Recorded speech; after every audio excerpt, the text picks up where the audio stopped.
Welcome to Planetary Choices, a podcast produced by Center for New Critical Politics and Governance at Aarhus University. With this podcast, we invite you into our research lab, where we explore the key questions of today.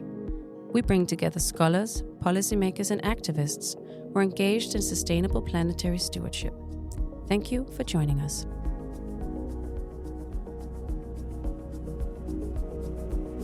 Welcome to this new episode of Planetary Choices. Today with me is Jonathan Blake. Jonathan works as director of the Planetary Program at the Berkgruen Institute. He's a political scientist with vast amount of experience in various other positions at foundations across the United States. And since 5 years, he is at the Berkgruen Institute pushing the planetary agenda there. Lots of initiatives, ideas, outputs. He co-authored The Children of a Modest Star, 24 with Niels Gilman, whom we've had the pleasure to talk to, and for another episode of this podcast.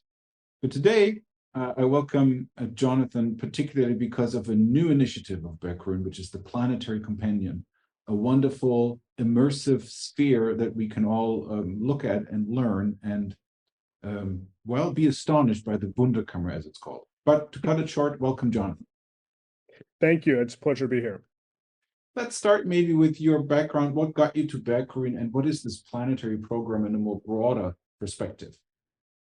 Yeah, thanks. I'm a political scientist by training, as you mentioned. Been long interested in questions of governance, of world politics, of conflict, and then that was kind of the training I had done in graduate school. But then kind of towards the end of graduate school, kind of too late for a dissertation and all that, but my interests really started shifting as the climate change became just a growing issue politically and also just visibly. It became impossible to ignore, and I felt that too many people were ignoring it and wanted to try and understand how we could do better. And then, of course, came the pandemic. So suddenly we have these two planetary scale issues, and Nils and I were having conversations through the summer of 2020, basically kind of looking at these situations. On the one hand, climate, this slow rolling catastrophe, and then this kind of acute crisis of COVID, and trying to understand, what do they have in common? Why do we seem to be failing at both of them? And we arrived at looking at them through this planetary lens and trying to understand the problem through the lens of the mismatch of governance, right? That the reason that these two issues aren't being governed is really because they can't be governed, because they are both bound only by the Earth system itself. They are products of the interaction or the entanglement of humans with the planet, with the biosphere, and with all the other kind of elements of Earth. And as a result, trying to solve them through this patchwork approach, where we take this sphere, divide it into 193 parts, call them independent sovereign nation states, and then say, all right, go out and try and solve these problems that like carbon is kind of the atmospheric carbon being the most kind of canonical example, in that once it pumps into the air, into the atmosphere, it's just there. It doesn't matter that it came out of my tailpipe here in Los Angeles, or your heater in Aarhus. Like it all becomes part of this planet, this planetary wide atmospheric chemistry that affects us all. And so we came to realize that there's this fundamental mismatch. But in thinking about these issues, we didn't want to just recreate thoughts about kind of this top-down approach that thinks of the planet as a whole, undifferentiated, because we're also, of course, acutely aware that people both have varying degrees of causality to these planetary crises, to these planetary problems. Not all of them are necessarily crises. None of them, and actually, let me correct, none of them are even problems, but phenomenon, many of which are challenges, but not necessarily all of them. Hmm. And people have, but they also experience them differently. So we wanted to come up with a framework that allows us to understand the relationship between, on the one hand, this kind of these vast planetary processes, like atmospheric chemistry or global biodiversity, things like that, but also the lived experience of individuals in their communities, which are obviously quite local, quite grounded, quite emplaced around the world, and that leads to very different things. So as a result, we thought that the planetary and trying to understand planetary dynamics, and then how these scientific principles kind of are mediated through philosophy, and then we took it as our job to think through as an opening gambit, not the final answer, but as kind of an initial provocation, how they could map on to governance challenges. Well, that's quite the task. It's kept me busy. It's kept me busy. I'm sure you still are busy, but already there in your expose, you mentioned, okay, the top down, connections from from the local to the from down to the ground, and trying to capture the local phenomena that connects with the global biochemical realities, and the impossibility of the existing governance system to effectively mitigate any kind of issues that occur there, and particularly, of course, the environmental crisis that is happening right now. So you have a planetary program in order to do that. So it's not only you and Niels, I guess. So there's a broader agenda there. Could you tell us about that? Yeah, absolutely. So the planetary program, which has been around for about 5 years at the Berggruen Institute, which just basically is a private research institution headquartered here in Los Angeles, but also with offices in Beijing and Venice, Italy. That's really about developing, foundational ideas, about shaping the future, about thinking through what are what do we need to be thinking about fundamentally about the 21st century, building new conceptual categories and frameworks that really transcend the typical academic disciplines, and drawing on both a global network of thinkers, and also thinking beyond any of the kind of established categories to really promote critical inquiry into the courses. Sorry, but what are those new categories when you move beyond? So I imagine you move beyond, let's say, the nation state, or you move beyond classical political categories. Mhm. What are the new ones? What happens to ideas of democracy, representation? Great question. Yeah, so there's some categories that we think we just, that need to be thrown out and move beyond. I mean, these are all, we all kind of know, like, neoliberalism. Let's get a better economic framework, but things like democracy. So that's one of the main focus areas of the institution. Will be in a program called Renovating Democracy, is basically we look around. Democracies are having challenges all around the world. This is not just an American problem. This is not just a European problem. That the pressures that come from a whole wide range of things, vast economic inequality, the new information system that's coming out of the internet and social media, and now, of course, AI.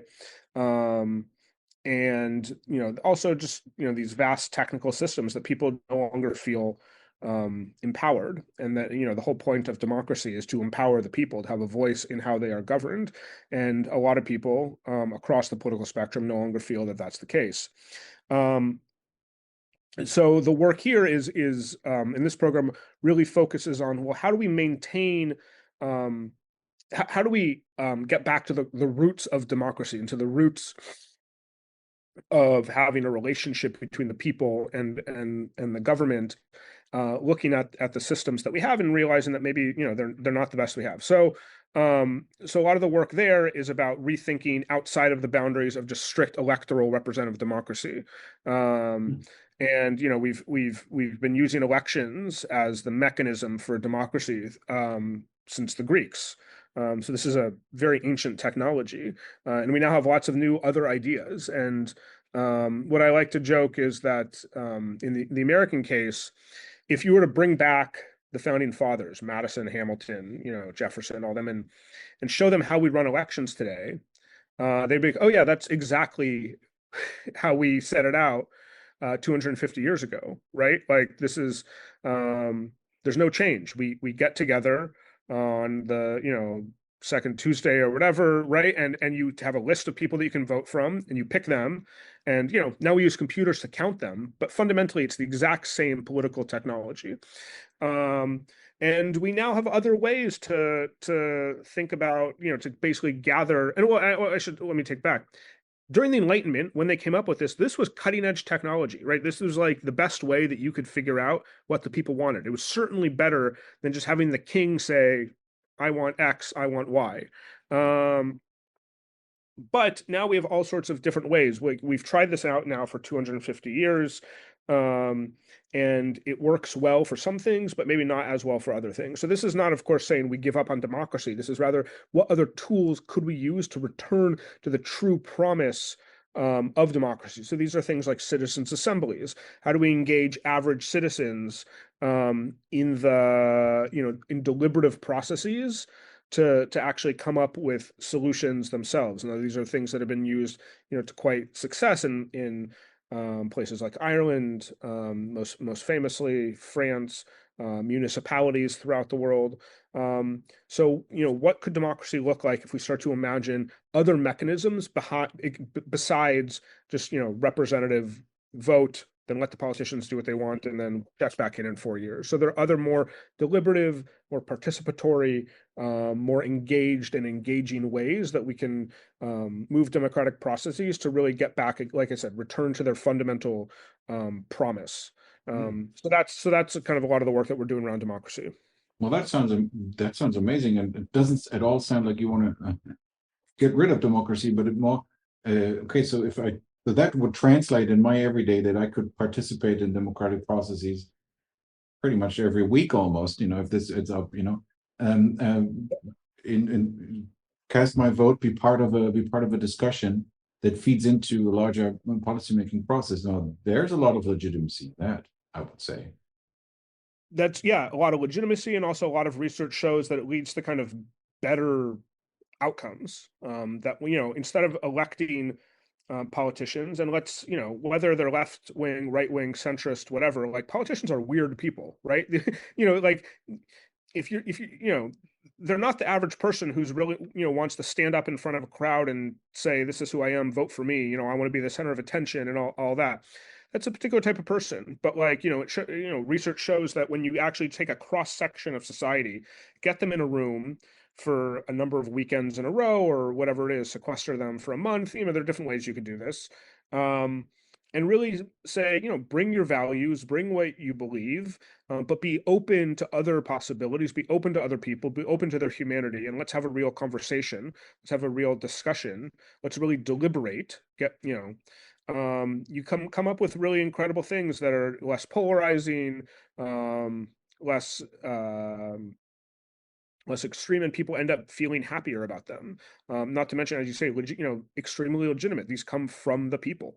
This gets back, like I keep saying, to the core meaning of democracy. You mentioned the Enlightenment, and you criticized the way we have representative democracies today. So is it that you want to basically cut out those representative institutions? But what is the promise? I mean, there's mostly a theoretical promise in these institutions. Now, what's the Enlightenment idea of a republic, of a res publica, of that which affects the public, or that is what is the cause or the deed or what matters for the public? Is that Kantian idea of that any law that you are under or that applies to you should have been part of writing. Mm-hmm. No? Do you see that echoing in that kind of idea in what you're saying? So I wouldn't say that we should be tossing out all representative institutions. I mean, modernity is simply too complex to have a one answer for everything. To say that, it's citizen assemblies for everything. For example, you still need some sort of executive that can act quickly. in the case of obviously of war, or to go back to the early days of COVID, we didn't really have enough time it wouldn't have made sense to be like, okay, let's go around and, randomly select a bunch of people, bring them together, which of course, would have been dangerous. It turns out, right? Like, or put them out together over Zoom to deliberate, and let's, hear from the experts, and, we have to get them up to speed and teach them about virology and teach them about public health and teach them about all this stuff, and then let them deliberate and blah, blah, blah. That's good for some things, but there clearly still need to be some executive functions that are held by people who kind of can speak in the name of the people without necessarily checking their every move. So it's not necessarily saying let's eliminate electoral or representative democracy and replace it with these more deliberative processes. I think that there can be ways that we integrate the two. So you need to have some form of legislature, right? On right. a common level. Exactly. And, but, we could still think of ways, how could we have a legislature that maybe would serve, for 2 or 4 6-year terms. But, imagine it being randomly selected citizens, instead of elections every 4 years. Every 4 years, yeah, there's a process of what's technically called sortition, right? That you would just get a letter in the mail, an email saying, "Hey, you've been selected to become a member of the Legislative Assembly, and you have to report to the Capitol, or whatever it is." And of course, and again, this goes back to these earlier meanings of how democracy was practiced in early republics, in Florence and in Venice. In Athens, like that, there was this random selection that really was the people. So yeah, I think it's not about one or the other. It's about how do we integrate or take the best features of both of these systems, and create new, more creative ways of governing ourselves that would hopefully enhance outcomes and legitimacy. Does this imply, if we think now, if we bring in now the planet, this sounds great and innovative in terms of the technology that we have related to the democracy and the problems of representation that we sometimes have, or that we see all over the established liberal democracies and the wider world.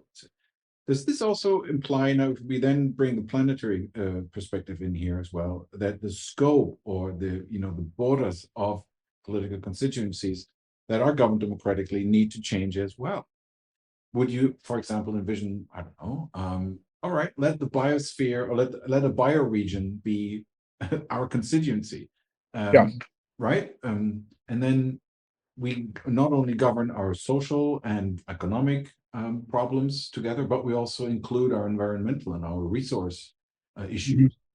Because there's that would be for me a question: do you see those as separate, or do you see those as belonging together? No, I fully agree with that. That the existing boundaries that we have of nation states, but also of municipalities, of regions, come out of a history that just didn't take into account many of the problems that we encounter today, right? So nation states, the boundaries, right, of nation states, and I'm here talking mainly about the places that kind of had some say in it, not the places where colonial authorities just drew lines on maps. But nation state boundaries were basically trying to match the people to the state, right? This is Ernest Gellner's famous definition of nationalism, is aligning the boundaries of the nation with the boundaries of the state. And this took place through a process throughout basically the 19th century. The end of World War I, they moved boundaries to match the people. The end of World War II, they moved people to match the boundaries. Moving there is a very gentle word for what was actually happening, of course. Though actually that's worth highlighting. These were very violent processes, the whole time, very violent processes of matching nations to states. But that didn't take account of things like water governance, watershed management, right? You often have rivers, of course, cross boundaries. Actually, one of the oldest international organization was, I believe, the Rhine River Commission, yes. Right, between France and the Holy Roman Empire. to be able to manage the navigation and management of the Rhine. But now, of course, a lot of the problems that we face have exactly to do with things like where's the water going to come from, and these sort of more ecological problems have different boundaries. Like you brought up bioregions. There's of course there's a big movement. Well, I don't know big, but there's a movement to push for bioregional governance. That like let's actually make our governance units match with these kind of more ecological boundaries rather than political, social ones. And this could mean several things. On the one hand, it means so take an example I think a lot about is I'm in Los Angeles, just 2 hours south of me is a megalopolis that is known as both Tijuana and San Diego. But those are really effectively one city. I mean, they just run into each other. That happens to have an international boundary that runs through them. But if you cough on one side of the border, someone on the other side is going to get sick. And the Tijuana River itself, goes through. Birds fly back and forth. And as a result, like it would make much more sense on certain issues that you have more holistic governance that crosses the border. In other examples, though, you'd want to think about within a nation state actually dividing up into smaller bioregions, right? There's the call particularly for the Cascadia bioregion up in the Pacific Northwest, Washington, Oregon, parts of Northern California, that they have a more cohesive ecological unit than just the boundaries that divide the states. Even if it's all within the United States, you can think about how that might work. So 100% rethinking boundaries is precisely one of the ways when we start adopting planetary thinking, adopting this perspective that doesn't take existing boundaries for granted, tries to think beyond them, tries to transcend national boundaries or really any administrative boundary, lets us see things anew and try and match the administrative units with the problems rather than trying to squeeze the problems into the existing administrative units. If I were to play the devil's advocate, and then one could maybe then say, well, there's so many problems. Do we need to have administrative units for each of them? That could 100. I mean, look, yes, of course, right? Like you could say, well, but what about this? What about this? What about this? I mean, I think at a certain point, we still have to make decisions, right, about what we're going to prioritize. I mean, prioritization is always the central, one of the central questions of politics. Yeah. So there's still a role for politics here. There's still actually a very important role. This is like, another devil advocate could say that this is a totally apolitical or even anti-political approach. Yeah. But I would disagree to say that politics is still absolutely central to this. There will still be disputes over interests and desires, but that doesn't mean that we can't debate what the proper boundaries are and what problems we should be paying attention to are, because from the perspective of ecology, from conservation, etc. If we can make the political case that this is a more important thing that we need to be thinking about rather than, where language populations happen to live in, the mid 1800s when they drew these boundaries, then or actually even in the case of in Denmark, who happened to side with which part,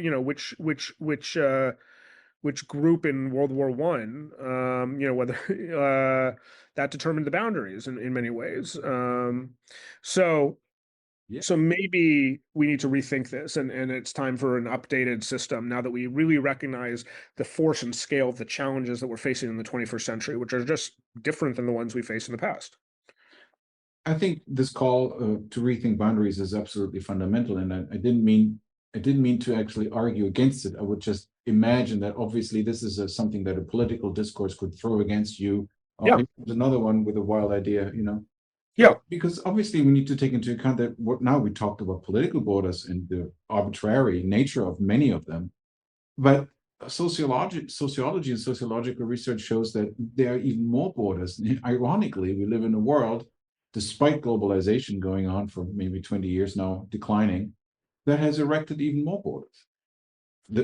Both the physical, there are fences and walls, in more and more places. The Berlin Wall has been torn down, but there are physical borders everywhere. But then there are social borders, mobility borders, borders of income. So that there's an avalanche of borders. It has increased over the years, and to rethink that, I think, is absolutely fundamental. I totally agree, and I think what you so importantly highlight with everything you do is that we need to think this planetarily, that we need to bring into this rethinking process. It's not just a matter of, well, it is a fundamentally social process as well, as you point out, right? It's political. What does it mean that it's political? That means it's social. People have agendas, people have ideas, people have needs, and they utter them, and they disagree, and they need to come to terms with them. And to bring in the planetary perspective here is really important. And that's, I hope, is a bridge to your planetary compendium, which is like a tool to dive into in order to help, or as something like a guide for these processes. Could you elaborate on that? Yeah, thank you. So the compendium, which was a collaboration between us at the Berggruen Institute and our colleagues and friends at Dark Matter Labs, is really intended as, I think, as a guide, as a tool, as an object of interest and inquiry, that starts really from the fundamental realization that most people are not going to sit down and read my 300-page book, and other the other kind of great books and academic articles that there are. This is largely a discourse that has existed in the academy, but we think that it's politically important, and we want these ideas to be out there to have people engage with them. So what we decided to do is to, rather than write another book or take the essays that are in the compendium and write another edited volume that would go on a library shelf, is we decided to ask a bunch of leading experts on issues of planetary governance to write short, accessible, no jargon, etc., case studies of actual existing planetary governance, either from the past, the present, or one or two speculative cases as well of the future, and try and make these things concrete. So we said, we don't want to have, a new theory. We don't want to have kind of new conceptual analyses. Tell us about how these things are working in practice. Could you give us some examples there? From the top of my head, I remember the North Sea. There's like a utopian development, or no, not a utopian. Sorry, I take that back. Possible futures. Yeah. Like, and then there's the Himalayan landscape of glaciers. There's what else is there? Yeah, so right. So there's governance of like the Himalayan glaciers that's ongoing, right? A transboundary ecological environmental issue. There's an organization called excuse me, called the Embassy of the North Sea that is trying to imagine what it would mean to govern with the North Sea as a member of the community, and all the things that live within it, the eels, the fish, the water itself. How could we imagine those non-human things as political actors, as involved in democratic processes? Nils and I wrote one on the International Atomic Energy Agency, arguing that it's an example of kind of proto-planetary governance, in that it starts to show the ways in which you can have a technocratic, technically focused, international organization that's able to override or kind of subsume sovereignty, national sovereignty, in a limited, specific set of domains. In this case, nuclear energy and their kind of regime that they work. Let's see. There's a case study of the Owens River Valley, which is up in the Sierra Nevada mountains here in California, where Los Angeles gets its water from. And is kind of a case. It was a really kind of a sacrifice zone. They destroyed the ecosystem in order to get the water here in the city. So anyway, he looks at the restoration of that place and how that kind of hooks into planetary dynamics. And then we have a case study of, again, it sounds science fiction, but it's actually happening at a small scale kind of pilot study, which is interspecies money, which is basically different specifically gorillas in Rwanda that have basically been given essentially a form of cryptocurrency whereby they are able to pay local residents to do things for them.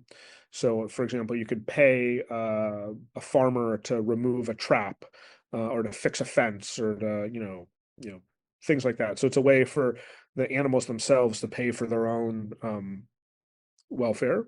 And then there's another one that's really interesting is actually a sci-fi story written by a science fiction writer, a novelist, who imagined in a short story an example of a future war that takes place over cloud theft. And kind of the political, or maybe not a war, but like a political conflict, international political conflict over the theft of clouds, and how that would obviously affect all sorts of things. So anyway, it's a really, like I said, so you can see it's a wide range of things that cross international, transcend boundaries. That transcend the human as the only political actor, that transcend disciplines. And we really wanted this to be something that's usable, something that's exciting. The other element that's really important here is there's a very strong visual element to it. We worked with artists and graphic designers, animation, to make a really compelling website. Again, not reading dense academic books is not for everyone. So we wanted to have another way into this. So these are these concrete examples presented in really beautiful and engaging way. There are all sorts of things you can click and engage with the website in the hopes that people will kind of explore this and look at the world anew and trying to understand, okay, yeah, these concrete cases make me think about my own work differently. They make me think about, a political issue that I'm debating in my head or that's, actively being discussed in a new way. Or just, find it beautiful and interesting and let's sit with it. And, there doesn't have to be an immediate, call to action, but we're hoping that it will seep into people's consciousness and really give them some food for thought as they just go about living on this planet. So. Well, I've been there. I've been to your wonderful URL, which is governtheplanet.org. And it's phenomenal. It starts with a beautiful animated video and it has sound all the way through. You can have sound when you are in your case studies.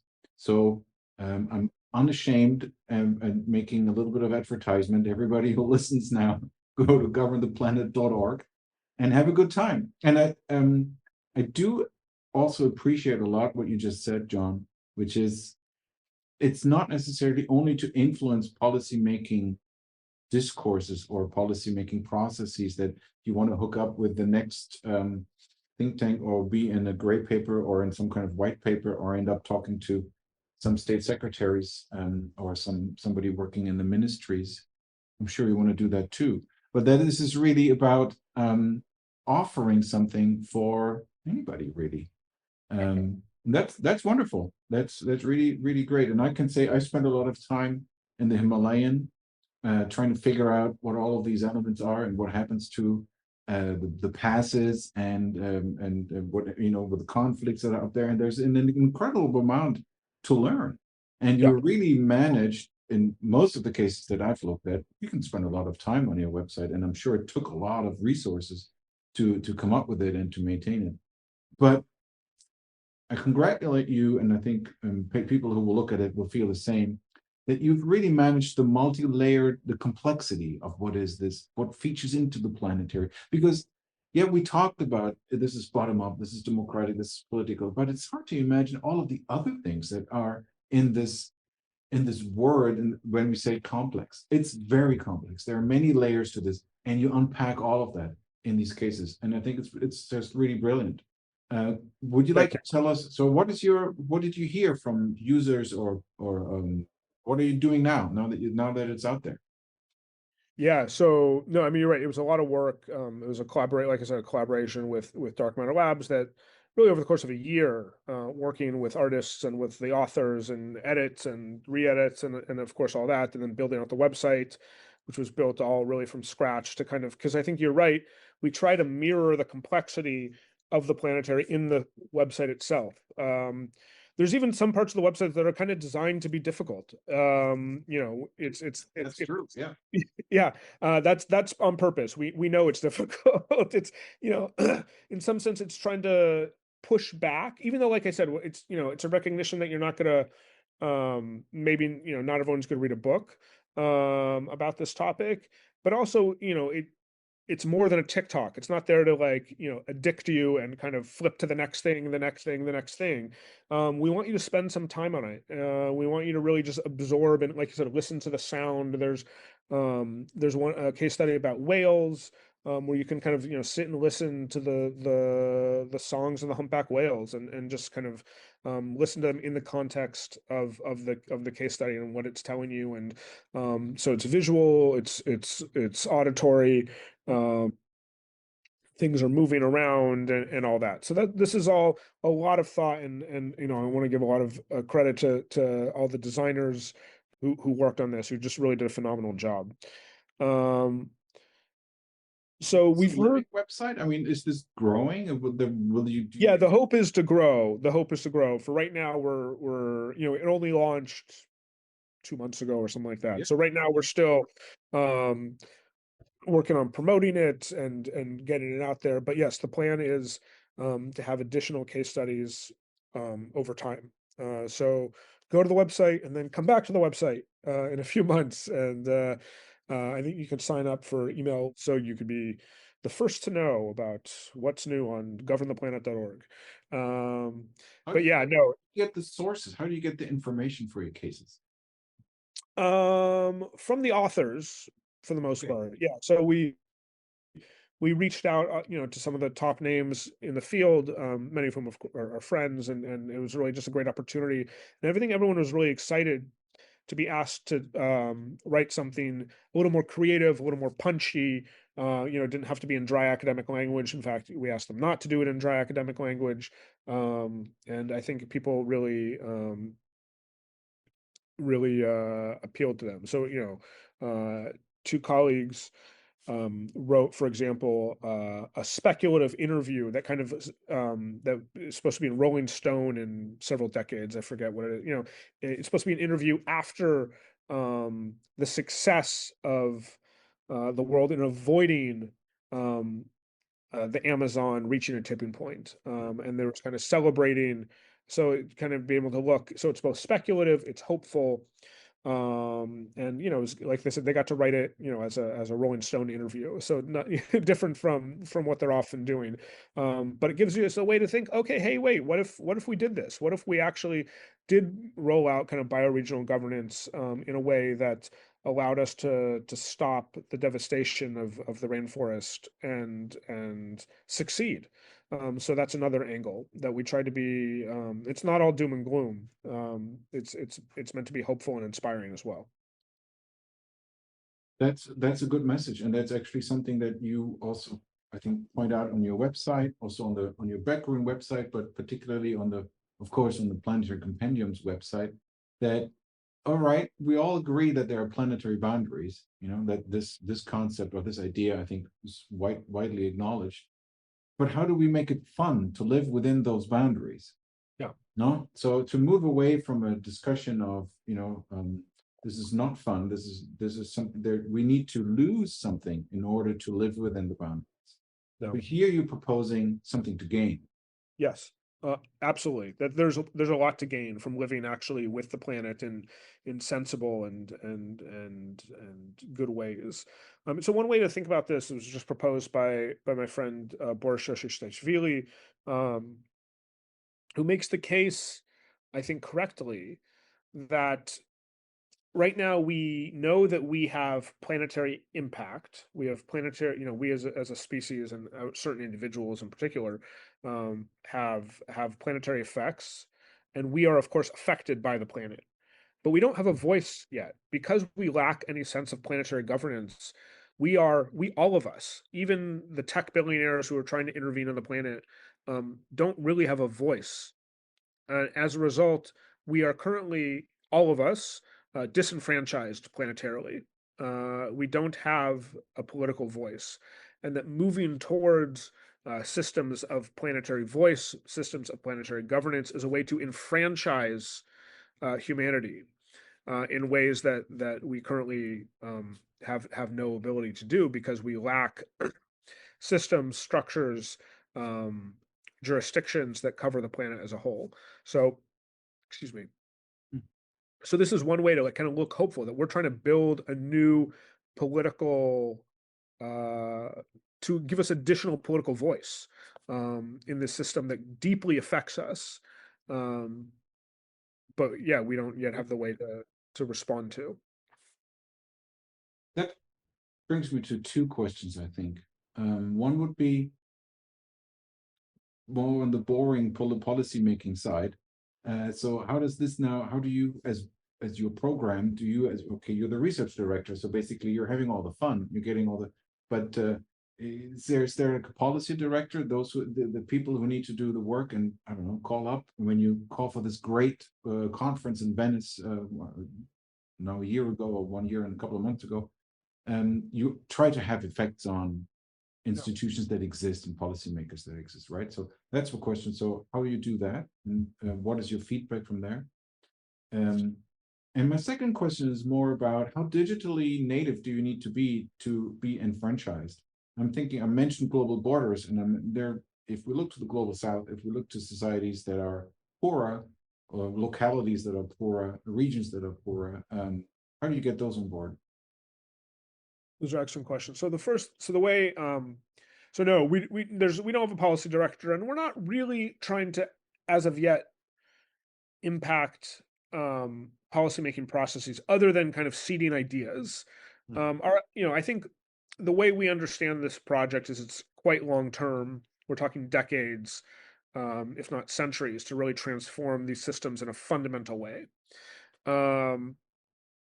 That's great. And it's just not the sort of thing that's going to happen overnight. That's not the sort of thing that's going to happen with passing one different regulation or one new law. I mean, these are really fundamental restructuring of the most basic and foundational systems and structures. So we're in for the long haul. But we are, working to build up the apparatus that you need to even get to those structural changes. So one of the things we're working on now with several of the fellows of the program is trying to influence civil society and philanthropy to start thinking in this longer term way, to start thinking not just quarter by quarter by quarter or with another 3 to 5 year impact plan, but what would a much more decadal or plan look like to move towards the planetary, whether it's about transcending boundaries, whether it's about transcending the human as the only relevant actor, etc. So yeah, that is something that we're working on kind of actively, but it's a slow process, and yeah, it's not like this isn't really the field that you'd be like at another think tank where a legislator calls you up and says, hey, we're about to pass this new budget. Should we allocate money this way or that way? Let me know by tomorrow because we're voting. Like that's not that's not the set of problems that we're working on. It's much more about seeding the ideas, building up a constituency, building up popular support for just the basic idea that we are all entangled in the biosphere, that we're entangled and interconnected with this planet, and that's going to take time. That's going to take lots of different ways. So it's not going to happen from a couple books and one nice, pretty website. There's a lot more that needs to. It's 100% it's the start. There's a reason we're doing these things, but it's just the start, and we're hoping that through giving people different different angles, they'll be able to find something that resonates with themselves and pursue it, in other ways. How about my second question? Oh, the second question about. So this is a really like a core question. It's a core question, of course, in contemporary systems of global governance, and it would be so in the future as well, as we move towards some sort of more planetary structures.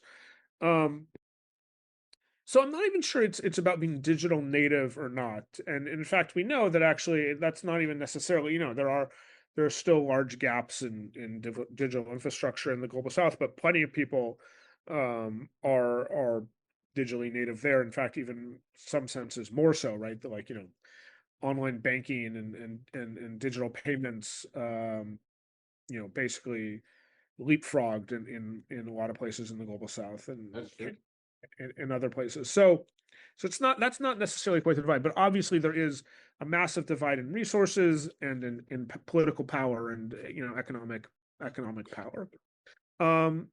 So one way to think that giving political enfranchisement in the planet would, of course, help most of the people who lack it now, right? So if we were to think, even though, like I said, that even the tech billionaires who are trying to like make direct interventions in planetary systems still lack a holistic voice, but they still, if you were to look at a scale, you'd say they have more voice than, if you're just a peasant, like a small holding farmer in India. And so as a result, creating systems where this voice is possible lifts, I think in my view, at least it has the possibility. It's not guaranteed, but it opens the possibility that you'd be able to lift up the people at the bottom higher. Now, maybe that's naive, but it certainly opens up the possibility for it to happen that we don't have, even currently, the possibility doesn't exist at all. So that's one sense. The second sense is that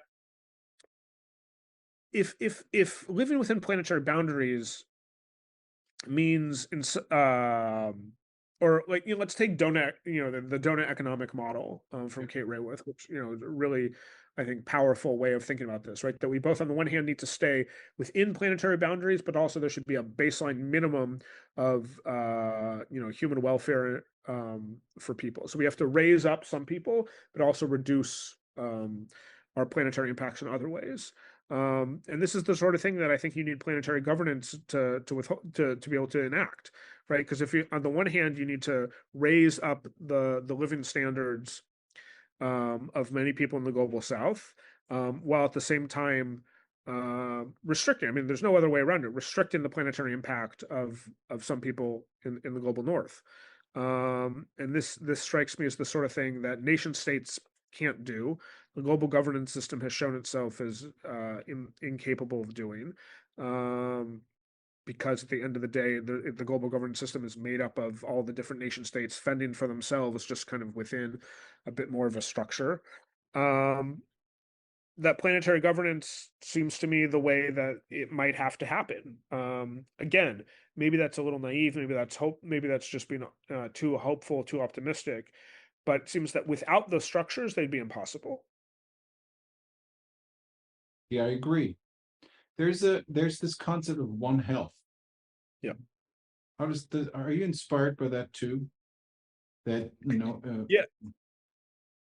Yeah. So there's One Health, Planetary Health. There are a couple of different they're all slightly different. They all have slightly different derivations. I think One Health, if I recall correctly, comes more from veterinary health, Planetary yes. Health more from human health, but they all take this more broadly holistic sense that understands that human health is inextricably related and interconnected with the health of the ecosystems and the health of the biosphere and the health of the planet. And I think this is, I mean, quite obviously correct. Human health, you could be as strong as you want to be and healthy as you want to be and have, all that stuff. But if, the world around you is despoiled and falling apart, then doesn't really, doesn't really matter. And your quality of life is still going to be If that world produces the kind of food that you need to sustain your body, and then, and if that isn't good, so of course. exactly. Yeah. Exactly. And of course that, we know, that new diseases are most often zoonotic, and they come from, so if we're, factory farming and dealing with all sorts of animals and all sorts of weird, and going into the forests more, and deforestation brings out new diseases. If we have to, like, if you're trying to make 1 million cows live in 1 square kilometer, then you're going to have to pump them full of antibiotics, and that's going to lead to all sorts of antimicrobial resistance and all these things. It's all connected. I mean, that's the biggest point, kind of the most basic point of planetary thinking, is that it's all connected. Um, and yeah, so it makes complete sense. So yeah, it is. I know, I do think those are inspiring and important ways, and I'm glad that the health community, and not, shouldn't say all of it, but there are some important voices within the public health and global health community that have started to think more robustly about the interconnections between human health and the health of the planet that we inhabit. We've been talking about various aspects of, this the multidisciplinary or holistic approach, and social aspects, political aspects, now health aspects, how about economics? Arguably, when you say the North needs to cut down and the South needs to, in order to balance it out, or when we place when we place a new emphasis on what should be planetary perspectives that are built from bottom up and give the North Sea biosphere or North Sea ecosystem a voice, how do we, well, not only pay for all of it, but how are economics supposed to happen? Do you think about that? So I'm just keeping this question as open to Yeah, no, it's an excellent question, and I think this is actually really one of the frontier questions right now. This is one that we didn't really talk about too much in our book, in no. Children of the Star, not one that we've really dealt with now, and in part, it's really tricky. It's really tricky, just to be honest. But there are some people that are starting to think about it, and that's something I encourage anyone listening. If you're looking for some work to do, if you're a graduate student looking for a dissertation, really trying to think through what planetary economics Yeah. means, is, how do you deal with, all the standard questions of economics, whether it's money and currency, and inequality. All of these questions are live, and to the extent that we want to move forward, we need answers. Though I'll admit that I'm not the one to provide them. I'm a political scientist, not an economist. I would never try and step on their territory. There's a branch of political economy which could be some kind of That's true. That's true. So so 100%. So these are, like I said, if we want to think of the planet as one unit, and we need to think through how the economics of that works. And I'm hopeful that we can figure out these ideas. I know like I said, there are some colleagues who are really starting to dive into this. it's a fascinating door that opens, or a fascinating world behind this door when you start to open it. And you think economically through the planetary. Suddenly, as you said, pretty much everything is back on the line and should be rethought. Beginning with where we place value. How you mentioned crypto money in among gorillas, but we should maybe rethink where we place the value, the sources of value for our own system. Should it really be human labor? Should it be something else? Yeah. How do we price things? How do we, and of course there are mechanisms for, pricing nature, pricing carbon, all that, but they haven't, they've maybe, they haven't moved to the center of the conversation or the center of economic systems in the way that if we're going to move really towards this kind of more planetary form of governance, they would need to be. So yeah, this is a call for people to think about this and think this through. We have some essays, we have some stuff of that within our own mapping the planetary and on our podcast where we talk about that. But also, I think it's more about questions and needs rather than full solutions. There are, of course, books coming out that try to, Danny Roderick's book of Sharing Prosperity in a Fractured World tries to, square that circle. Yeah. But I can only echo that. So more work to do and to come back to here. How do you relate? Otherwise, okay, now economists are brought in the conversation as well. How do you, at Berkeley and yourself, how do you relate to other organizations? I'm thinking about Earth for All, Club of Rome people, or other existing networks. Do you collaborate, or do you? Yeah, those the two that you happen to mention. No, I haven't interfaced them at all. But like, we're a very collaborative place. The institute itself is actually quite small. So like when I want to think with others, that often means collaborating with others at different institutions. So I work, all the time with people at universities, with other global networks, other think tanks, other research organizations. So yeah, no, extremely collaborative. Well, John, thank you. This has been phenomenal. We're reaching the end of this, and I can only encourage everybody to go to the website, start reading, start clicking, because not only will you be able to navigate within the room and the universe that you provide there, but you also get out of it through clicks on various articles and other websites and all of that. So take the Planetary Compendium seriously, as you're reading, as a little guidebook through life and points of orientation and inspiration. Thank you so much, John. This has been phenomenal and really, really interesting. Yeah, thanks for letting me promote the compendium. Like I said, yeah, please check it out, governtheplanet.org. Click around, explore, be in touch. We'd love to hear what you think. And like I said, I hope it just inspires people to think a little bit differently about the world around them. Thank you for listening to this episode of Planetary Choices. This podcast is produced by the Center for New Critical Politics and Governance at Aarhus University. Visit our website and join us for another episode of Planetary Choices. Thank you. This has been a wonderful conversation.